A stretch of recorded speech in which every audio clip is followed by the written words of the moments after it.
নাগা সন্ন্যাসী এই নামটা শুনলে আমাদের মধ্যে কেমন যেন একটা কৌতূহলবশত ভাবনার উদ্রেক ঘটে। নাগা সন্ন্যাসীরা কীরকম হয়, দেখতে কীরকম, তারা কী পোশাক আশাক পরে, তারা কী খাবার দাবার খায় এবং তারা যে বিস্তর জ্ঞানের ভাণ্ডার নিয়ে সমবেত হয় সে সম্পর্কে আমাদের কোনো সন্দেহের অবকাশই নেই। তো আসুন এই নাগা সন্ন্যাসীদের জীবনযাত্রা কীরকম হয় সেটা যেমন আমরা জেনেছি এর আগের ভিডিওতে, তেমন আমরা নাগা সন্ন্যাসিনী মানে মহিলা নাগা সাধু হতে গেলে যা যা মানতে হয় বা যা করণীয় সেটা আমরা আজকে জেনে নিই। কোনো মহিলা যদি নাগা সন্ন্যাসিনী হতে চান তাহলে প্রথমেই মহিলাকে 6 থেকে 12 বছর ব্রহ্মচর্য পালন করতে হবে। তা সফলভাবে কাটিয়ে উঠতে পারলেই সেই মহিলা নাগা সাধু হতে পারেন। এটাই সবচেয়ে প্রাথমিক বিষয়। ঈশ্বরের কাছে তাদের জীবন যেন উৎসর্গীকৃত করা থাকে।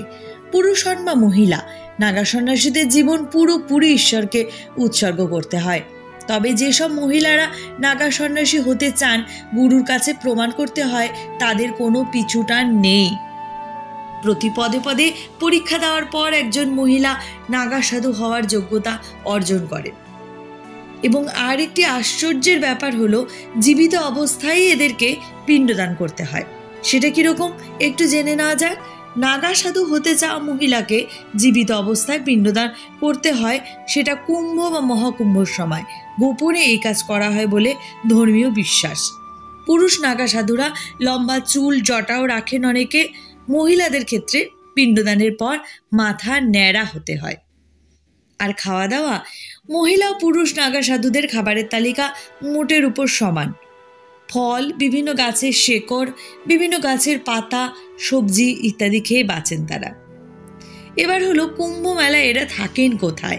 মেলায় থাকার জন্য মহিলা ও পুরুষ সাধুদের জন্য আলাদা আখড়ার ব্যবস্থা থাকে। তবে মহিলা পুরুষদের স্নানের পরেই পূর্ণ স্নানে যেতে পারেন। তাদেরকে আখড়ায় নাগা সাধ্যীদের অবধূতানী বা নাগিন নামে ডাকা হয়। তবে পুরুষ ও মহিলাদের পোশাকে পার্থক্য রয়েছে। মহিলা সাধুরা মূলত গান্টি, যাকে ঢিলে ঢালা গেরুয়া বসন বলে আমরা চিনি, সেই পোশাক পরিহিত করেন। কপালে থাকে তিলক এবং গায়ে ছাই মেখে থাকেন তারা। মহিলা নাগা সন্ন্যাসীদের জীবন রহস্যে মোড়া। তাদের সম্পর্কে খুব কমই জানা যায়। এরা বছরভর পাহাড়ে বা গুহায় সন্ন্যাস জীবনযাপন করে। সাধারণত কুম্ভ মেলা প্রতি 12 বছর অন্তর অন্তর আসে। এই হিন্দু সংস্কৃতিতে একটি বিরল উপলক্ষ হিসেবেই চর্চিত। এই বছরটি আরও বিশেষ আকর্ষণ। যেমন 12 বছর পর হচ্ছে কুম্ভ মেলা, ঠিক তেমনি 144 বছর পর হচ্ছে মহাকুম্ভ মেলা। তবে শুধু মহাকুম্ভই নয়, নাগা সাধু সন্ন্যাসী অঘরীদের কাছে সব কুম্ভই অত্যন্ত গুরুত্বপূর্ণ। এই সময় নিজের ব্রহ্মচারী দশার কঠোর ত্যাগের পরে নাগা সাধু হওয়ার যোগ তৈরি হয়। অঘরীরাও বিশেষ যোগের সময় নানান ধরনের পুজো পাঠ সাধনা করে থাকেন। বিশ্বাস, কুম্ভ মেলায় 45 দিন ধরে কল্পবাসের পরে সাধনা করে পুণ্য লগ্নে গঙ্গায় মহাস্নান করলে মোক্ষ লাভ হয়। তাই দেশ বিদেশ থেকে সকলে এসে ভিড় জমান এই মেলায়। ভিডিওটি যদি ভালো লেগে থাকে তাহলে একটু সাবস্ক্রাইব করে দিয়ে আমার ভেতরের সব ভিডিওগুলো একটু ফলো করতে থাকুন।